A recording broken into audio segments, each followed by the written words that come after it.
So nandito naman po tayo sa individual project ng ating mga estudyante. So ngayon po binigyan natin sila ng isang pagkakataon na gumawa ng kanilang individual project. So ang objective po ng project na ito is matuto sila sa computation. Then pwede po nilang gawin o gamitin yung resources ng iba o kaya is yung resources mismo nila. So pwede silang kumuha ng kontrata sa labas tapos dadalhin nila dito. So ngayon po ito po susunod na gagawin natin ay sa individual project. So ngayon i-interview po natin sila kung paano nila ginawa yung project nila at syempre kung lugi ba yung gumawa ng project or talagang kumita sila. So tara, alamin natin. Good morning po. Ako po si Alvin De La Rosa. Sasama nga ako sa Wilder NC2 SMAW. Ang aking pong ginawang project ay isa po siyang plant trap, patungan po ng mga halaman. Okay, so Mr. De La Rosa, ano naman ang naisipan mo at bakit ganyan na na project o ganyang item yung ginawa mo? Kasi po ang ginawa po bali ganito, isa po siya kasing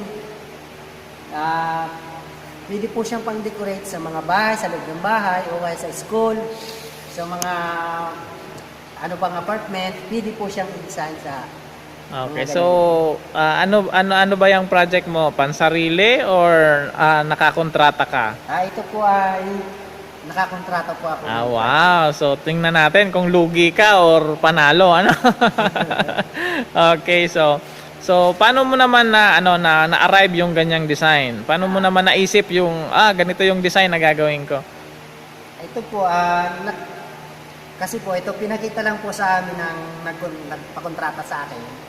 Pinagaya lang po sa akin yung design. Kaya ito lang po yung pinagawa sa akin.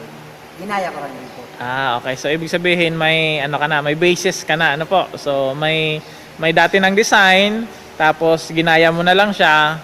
So kaya nakakuha ka ng ganyang design.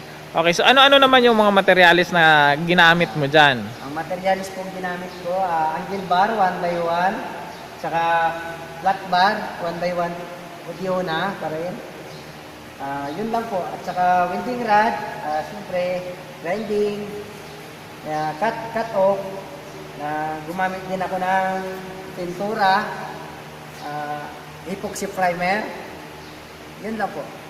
Okay, so kung i-estimate natin, ilan kaya naman aabutin yung yung materialis lang, Sa materialis ganyang po, design. Umabot po siya ng materialis parang po 2,100. So ganyang design na na yan? Opo, 2,000, so ganyan. Okay. 2,100.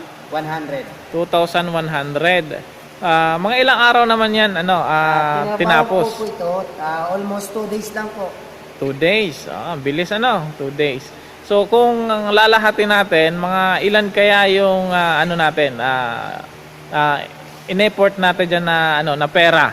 Pinaka-total po sa lahat po kung aabutin at abutin po siya ng 3,310. 3,310 kasama na ba yung labor mo diyan? Kasama na po ang labor diyan. Okay, so paano mo naman kinompute yung labor mo diyan? Kinompute ko po yung labor ko sa per day 500. Okay. Tsaka yung current ko sa utility, umabot ng 210 lang. Yan lang po. Okay. So parang paano mo naman na-arrive na yung sa kuryente mo is ganito yung ilalagay kong expenses? 10% po. So parang kinompute mo from that materials 10% nun. Kaya nakakuha ka o naka-arrive ka ng ganong halaga. Ano po? Okay. So halimbawa na may mga makakakita ng video mong ito, so may magpapagawa sa iyo. Hindi arawan yung kontrata. Ilan ang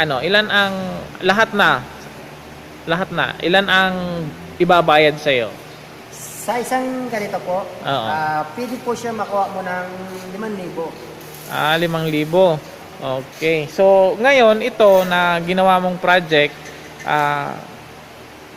kanino ba yung materialis nito? Sa'yo o ikaw lang talaga yung gumawa? Sa kanila po yung materialis nito. Kasi, ano lang po ako, trabat, yung pinagbayaran lang po nila sa akin, yung per day dito. So nag-usap kayo na per day lang talaga. So hindi kontrata, hindi kung ano man, ano lang, per day lang. So kaya umabot ka lang ng ng 500 a day. Aday po. Okay. Okay, so 'yan. So ano naman ang masasabi mo sa mga sa mga tao na gustong magpagawa sa iyo nito? Saan ka pwede kontakin or saan ka pwedeng hanapin or saan ka makikita o paano ka ma-reach nila para magpagawa ng mga ganyan? Yung gusto po magpagawa ng ganito, na plant trap, search nyo lang po ang pangalan ko sa FB, kaya message nyo lang po ako sa messenger ko. Available po. Thank you po. Magpaalam ka na, outro. Ano po? Outro. Mag-usay ka. Goodbye. Goodbye. Nawala ako. Edit ko na lang. So yan po, nandito, yan na po, tapos na yung natin, yung in-interview natin yan. So sana po ay suportahan natin yung mga local